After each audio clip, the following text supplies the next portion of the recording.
Work as a pain consultant. हम लोग आज बात करेंगे लो बैक पेन के बारे में। सभी जानते हैं लो बैक पेन कितना कॉमन प्रॉब्लम है। हम लोग उसके आज कुछ कारण और कैसे उन्हें जाना जा सकता है और कैसे मैनेज किया जा सकता है, हम लोग आज जानेंगे इस चीज़ को। कारण जब हम डिस्कस करते हैं तो जैसे कि आप देख रहे हैं मेरे सामने ये मॉडल है।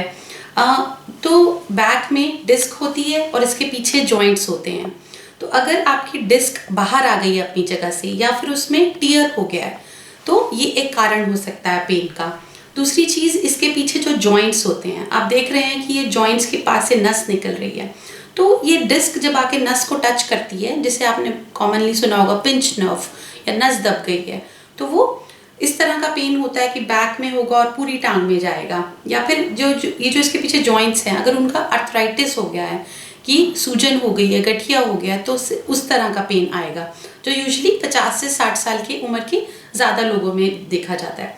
फिर जहाँ स्पाइन हमारी ख़त्म होती है और जहाँ हिप बोन से मिलती है, जिसे हम सेक्रोआइलिक जॉइंट कहते हैं, उसका आर्थराइटिस जो सिर्फ लोअर बैक पेन में आपको एक बैंड की तरह फील होता है, उसे वो कहते हैं। और कुछ पेन ऐसा होता है जब आप बैक की सर्जरी करा लेते हो उसके बाद भी वो पेन रह जाता है, या फिर सर्जरी कराने के 1 या 2 साल बाद शुरू हो जाता है। तो उसके कारण अलग होते हैं। ये जहाँ सर्जरी हुई है उसके ऊपर और नीचे स्ट्रेन पड़ने लग जाता है, तो जिसकी वजह से पेन नहीं जाता।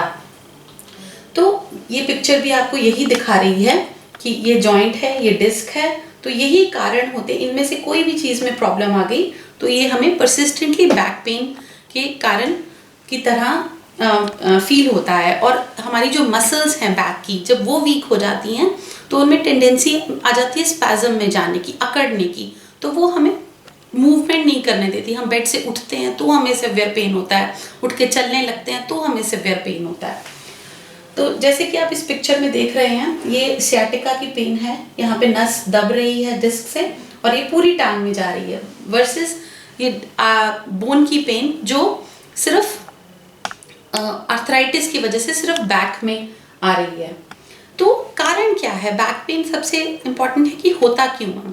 There are certain risk factors जो लीड करते हैं बैक पेन के लिए। जैसे कि आप ये पिक्चर देख रहे हैं, अब हर पिक्चर में सेम वजन उठाया जा रहा है 20 पाउंड का, लेकिन जिस तरीके से वो उठाया जा रहा है, ये आप सीधा रह के उठाते हैं, अपने टांगों की वजन से उठाते हैं, तो आप देख सकते हैं कि सेम 20 पाउंड का वजन अलग अलग तरह का किलो का स्ट्रेस डाल रहा है। जैसे कि ये 635, 20 पाउंड का वजन 635 पाउंड हो गया है, जस्ट बिकॉज उसके उठाने का तरीका गलत है। तो ये जो डेली का वियर एंड टियर है, जिस तरह से हम बैठते हैं, वजन उठाते हैं, हमारी मसल्स एज के साथ वीक होती जाती हैं, तो ये मेजर रिस्क फैक्टर्स हैं हमारी बैक पेन के होने में। हम कैसे प्रिवेंट कर सकते हैं उसको? सबसे इम्पॉर्टेंट है एक्सरसाइज करना। एक्सरसाइज क्यों इम्पॉर्टेंट है? क्योंकि जो ब्लड फ्लो है हमारे मसल्स को, खून की सप्लाई बढ़ाता है एक्सरसाइज और हमारे मसल्स को स्ट्रॉन्ग करता है। तो जो छोटा मोटा age related wear and tear होता है हमारी डिस्क में, बोन्स में, जॉइंट्स में, तो वो उसको कवर अप कर लेता है। बिकॉज स्ट्रॉन्ग मसल्स जो वीक हमारी बोन होने लगती हैं, स्ट्रॉन्ग मसल्स उसको कवर अप कर लेती हैं। इसलिए एक्सरसाइज करना बहुत ज़रूरी है। दूसरा कारण लाइफस्टाइल मॉडिफिकेशन। जैसे हमने बोला कि वज़न उठाना सही तरीके से, अपना वेट मेंटेन रखना, बिकॉज जितना ज़्यादा वज़न होगा उतना ही हमारे L5, S1 नी जॉइंट को ज़्यादा वज़न उठाना पड़ेगा। तो लाइफस्टाइल मॉडिफिकेशंस, हेल्दी डाइट और स्मोकिंग नहीं करना। बिकॉज लोग सोचते हैं स्मोकिंग से सिर्फ लंग कैंसर या उस तरह के ऑर्गन्स को ये इफेक्ट होता है। स्मोकिंग हमारे खून की नसों को कमज़ोर कर देती है और बोन हेल्थ पे भी उसका नेगेटिव इम्पैक्ट होता है। इसलिए स्मोकिंग बिल्कुल छोड़ देना और रिड्यूस्ड अल्कोहल इनटेक। और जिस तरह की अभी हमने डिस्कस किया कि प्रॉपर लिफ्टिंग टेक्निक्स, जब भी आप वजन उठाएं आप ध्यान रखें, तो ये regular wear and tear avoid करेगा। तो इससे बैक पेन से आप बच सकते हैं। लेकिन अगर और बेसिक एक्सरसाइज कौन सी करनी है? जैसे कि आप देख रहे हैं पिक्चर में, थोड़ा सा ये सिंपल बेसिक एक्सरसाइज हैं जो हर उम्र का आदमी इसे कर सकता है। तो जैसे कि पहली पिक्चर है, आप जस्ट अपने एब्डोमेन को, मसल्स को कॉन्ट्रैक्ट कीजिए और 10 सेकंड तक रखिए और फिर छोड़ दीजिए। इस तरह आपने 10 से 15 बार करना है और फिर छोड़ देना है।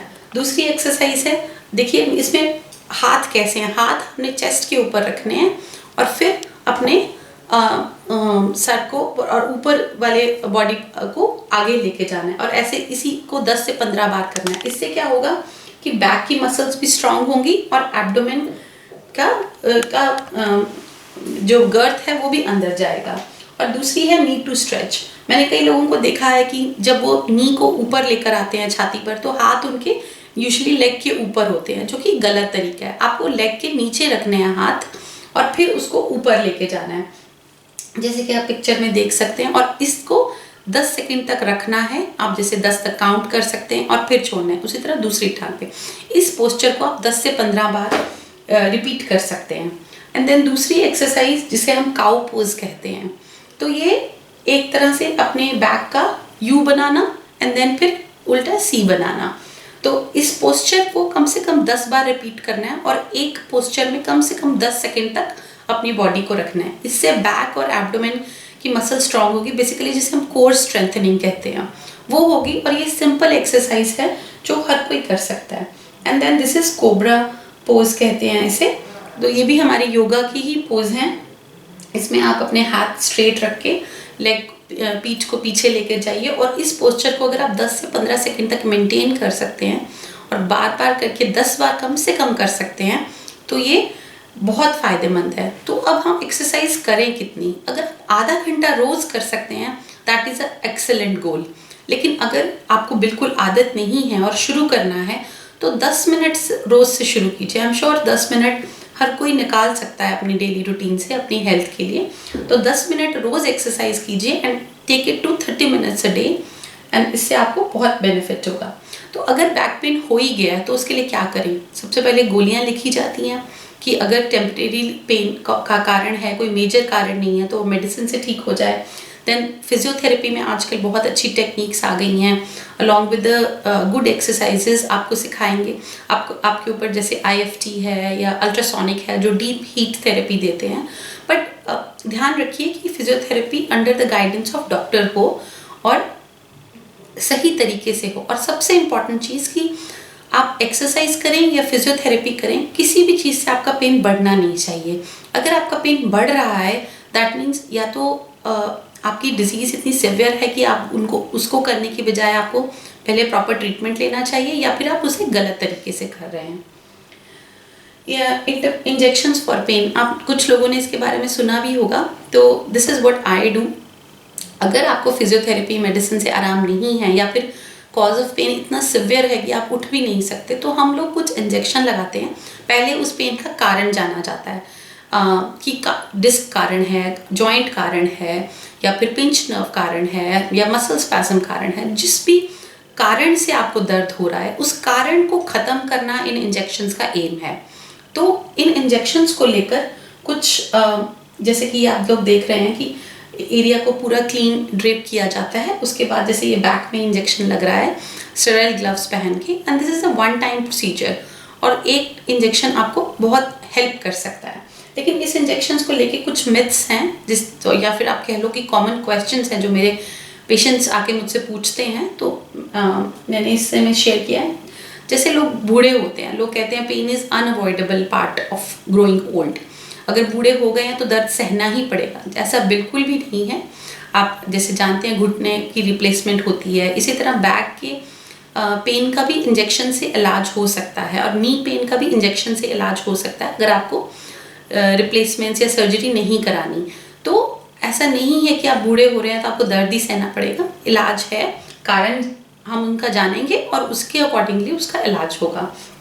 दूसरा, पेन मेडिसिन लोग खाना चाहते हैं कि दवाई दे दीजिए, मैं दवाई से ठीक हो जाऊँ। दवाई से टेम्परेरीली रिलीफ आ सकता है आपको दर्द में, लेकिन जो कारण है आपकी दर्द का, पेन मेडिसिन कभी भी वो नहीं ठीक करेगी। पहले आप ये जानिए कि आपके दर्द का कारण क्या है, फिर उसके कारण अगर मेडिसिन है तो मेडिसिन से ठीक होगा, अगर इंजेक्शन है तो इंजेक्शन से ठीक होगा। तीसरी चीज़ है कि अगर आपने एक बार इंजेक्शन लगा लिया तो आप इसकी हैबिट में पड़ जाएंगे। तो ऐसा बिल्कुल भी नहीं है। अगर आपका पिंच नर्व कारण है तो अगर उस नर्व को हमने आसपास जिसकी वजह से वो दब रही है वो हमने हटा दिया या उसकी सूजन को कम कर दिया तो वो पेन हमेशा के लिए चला जाएगा। लेकिन सबसे इम्पॉर्टेंट है कि अगर आपको एक बार पेन रिलीफ आ गया तो आप उस रिस्क फैक्टर को हटाएं अपनी ज़िंदगी से, क्योंकि वो रिस्क फैक्टर होगा तो बार बार आपको वो पिंच नर्व होगी, बार बार वो कारण होगा। तो एक बार जो इंजेक्शन लगता है वो आपकी हेल्प के लिए ही होता है, सो दैट आप दोबारा उसमें ना आए। बट ऐसा बिल्कुल भी नहीं है कि आपको एक बार इंजेक्शन लगाना है तो बार बार लगवाना पड़ेगा। Then steroid injection causes side effects. तो स्टेरॉयड से ज़रूर साइड इफ़ेक्ट होते हैं, लेकिन कभी कभी स्टेरॉयड इंजेक्शंस जो मैं इंजेक्शन लगाती हूँ उसमें हर में स्टेरॉयड नहीं होता, लेकिन कभी कभी जैसे बहुत ज़्यादा सूजन है तो उसके लिए हमें जस्ट डायरेक्टेड नर्व के पास हमें करना पड़ता है, जो बहुत ही कम डोज होती है। और क्योंकि वो आपकी बॉडी में नहीं जा रहा है, जस्ट नर्व के पास या जिस भी जॉइंट में हम दे रहे हैं वहाँ जा रहा है, तो उससे वो साइड इफ़ेक्ट नहीं होता जैसे कि आप सोच रहे हैं। और जब हम इंजेक्शन प्लान करते हैं तो हम लोग पूरा डिटेल में डिस्कस करते हैं कि क्या हम इंजेक्ट करेंगे और इसका क्या रिजल्ट होगा। सो आई वुड से कि एक कॉमन नोशन है कि पेन हमें टॉलरेट ही करना पड़ेगा। पेन बिल्कुल भी टॉलरेट करने की आपको ज़रूरत नहीं है। आप पेन क्लिनिक में आइए, कारण जानिए कि सबसे पहले कि क्या है, और अगर आपको बैक पेन फ़िलहाल नहीं है तो बहुत अच्छी बात है, एक्सरसाइज करके अपने बॉडी को मेंटेन रखो। इसको बैक पेन से रिलेटेड या फिर जो इंजेक्शंस हमने डिस्कस किए उससे रिलेटेड अगर आपके मन में कोई भी सवाल है, प्लीज़ कमेंट सेक्शन में डाल के पूछिए। हम लोग एज अर्ली एज पॉसिबल उसे आंसर करने का कोशिश करेंगे। Thank you very much.